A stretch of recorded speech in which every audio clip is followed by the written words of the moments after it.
What's good, Internet? My name is attackslug, and welcome back to my Let's Play of WWE 2K17, my career mode. Finished up our Roman Reigns feud yesterday and today, getting into some handsome Rusev matchup here, and maybe it'll give me a rank increase, but I'm not exactly counting on it.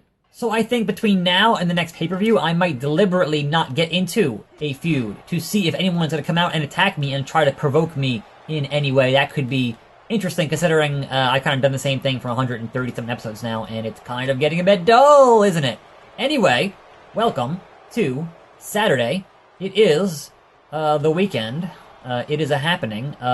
So before I even get started here, for those of you who might not have seen it, I put up a new ladder match challenge video yesterday at 12 noon here on the East Coast. And if you didn't know that, it's because fucking YouTube didn't send out the notifications to anybody, I'm pretty sure. At least I didn't get one, and I have my second channel subscribed to the main channel, so I know when I don't get email notifications. So if you haven't seen that video, go watch that video. Because damn it, I haven't done one in a month, and I thought, okay, people will be excited, and then YouTube didn't tell anybody.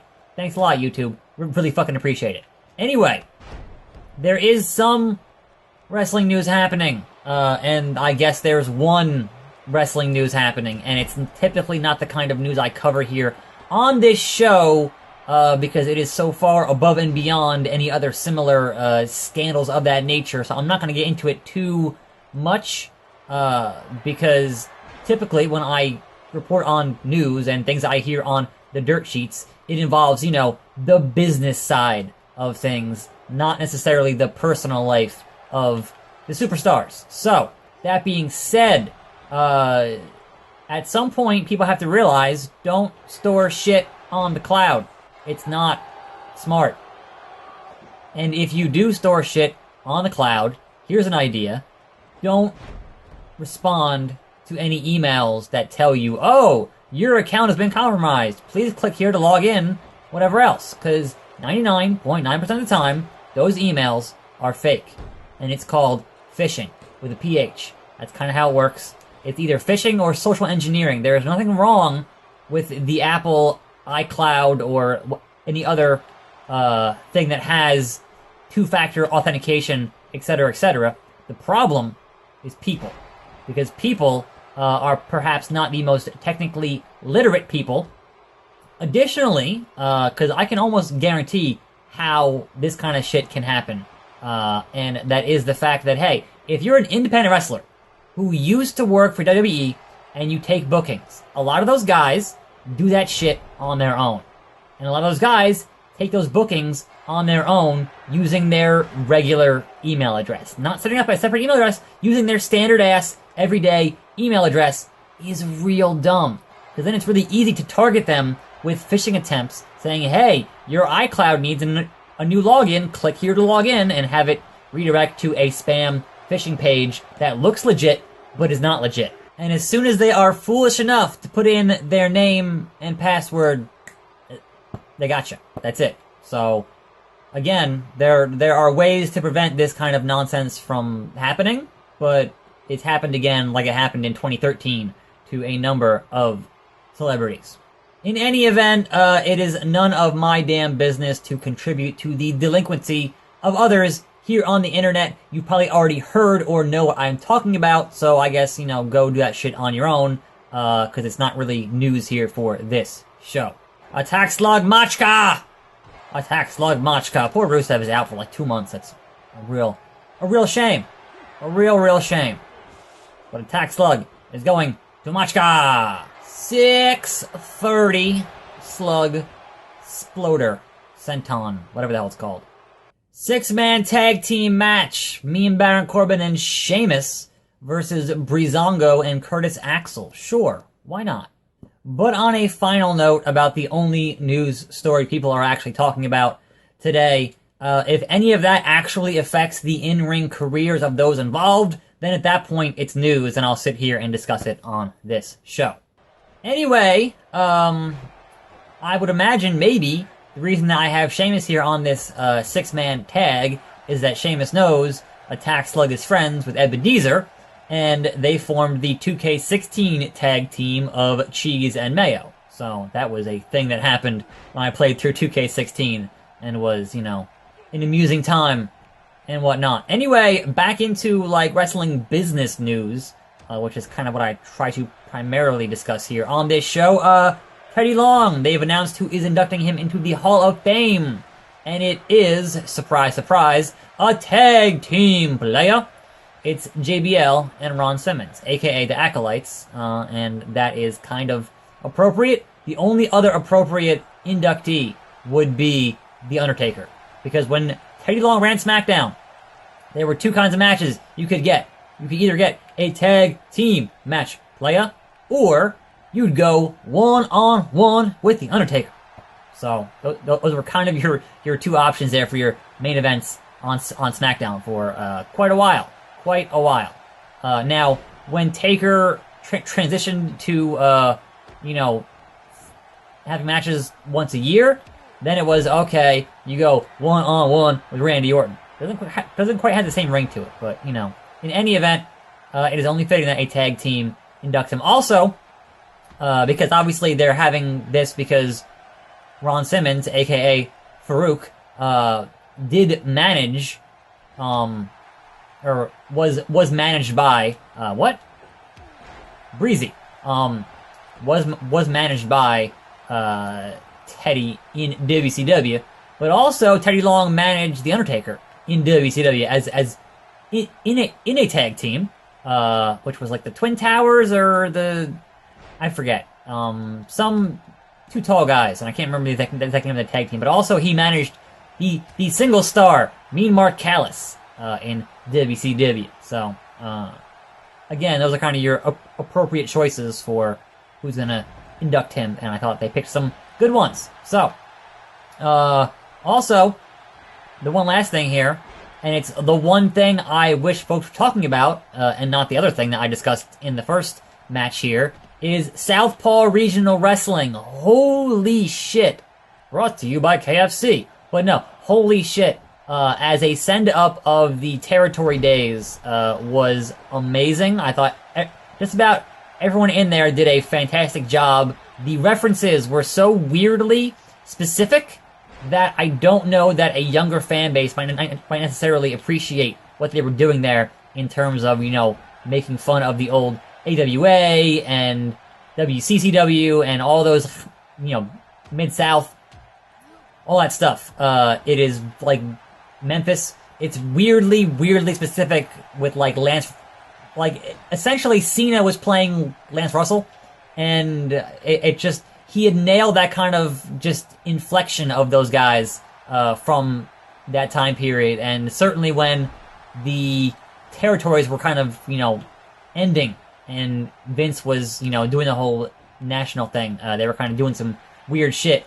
But the sea creature, right? Like, that has to be, there was a weird part of Memphis where they were just introducing these, like, almost like, they were introducing characters that were essentially monsters from movies, more or less. So the sea creature fits in there fantastically. And fun fact, that was a nice suplex. Kane, aka Glenn Jacobs, aka Isaac Yankem, and Unabomb in Memphis was the Christmas creature.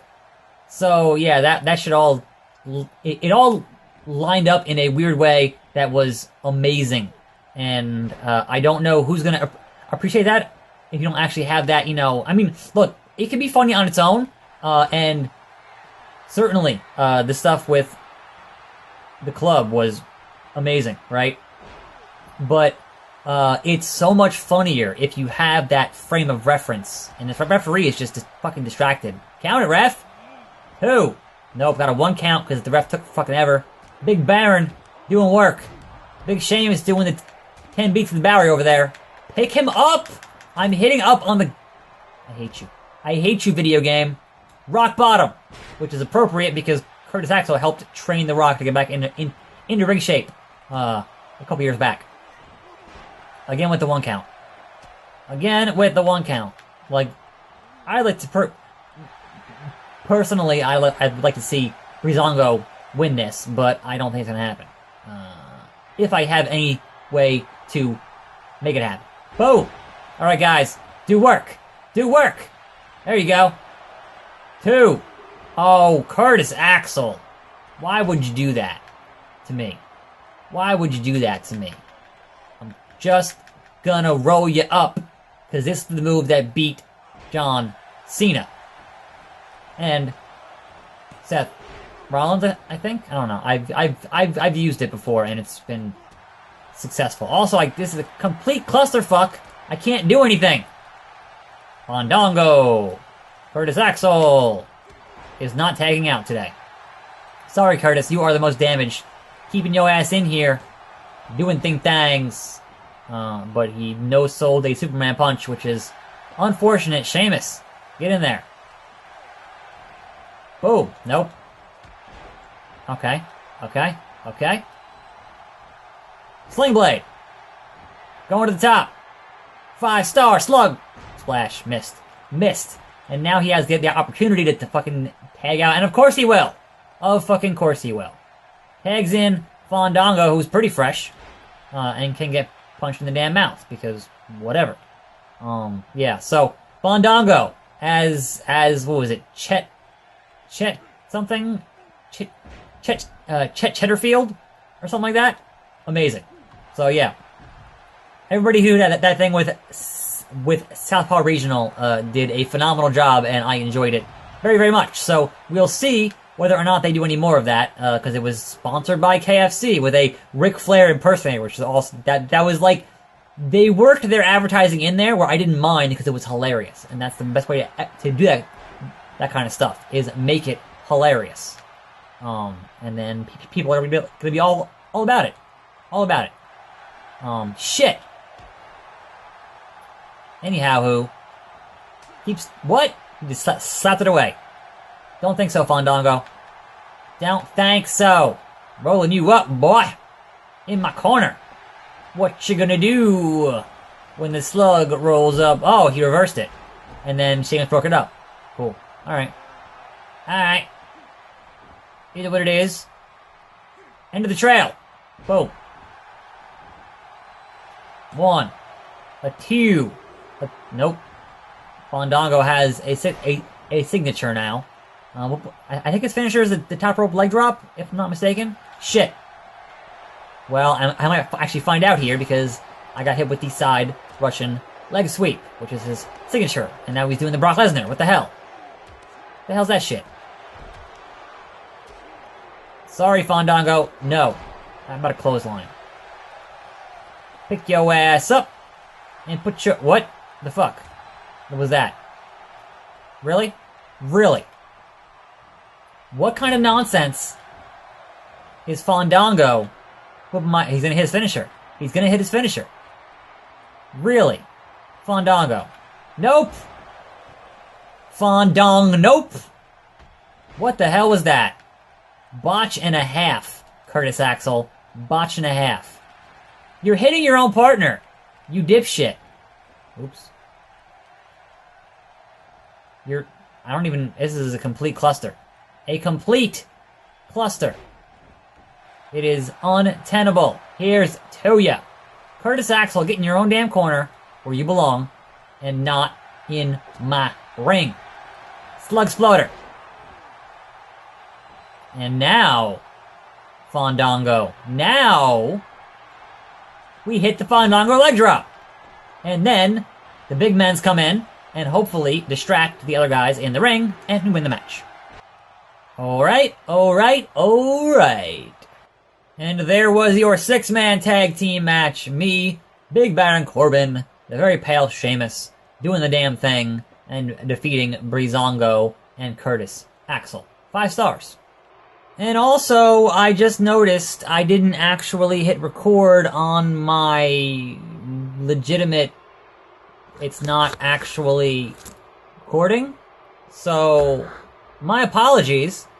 I didn't get the good audio here. Fuck. It's a damn shame I managed to botch my audio recording once again. A damn shame. Renee, a damn shame. Well, at least I hit record on the important thing, which is the camera. Anyway, tomorrow, another tag team match playa against the Lucha Dragons. So I guess look forward to that. I'm attackslug. Thanks for watching. More videos every day. And I'll see you next time, right here on this channel. And I'm out.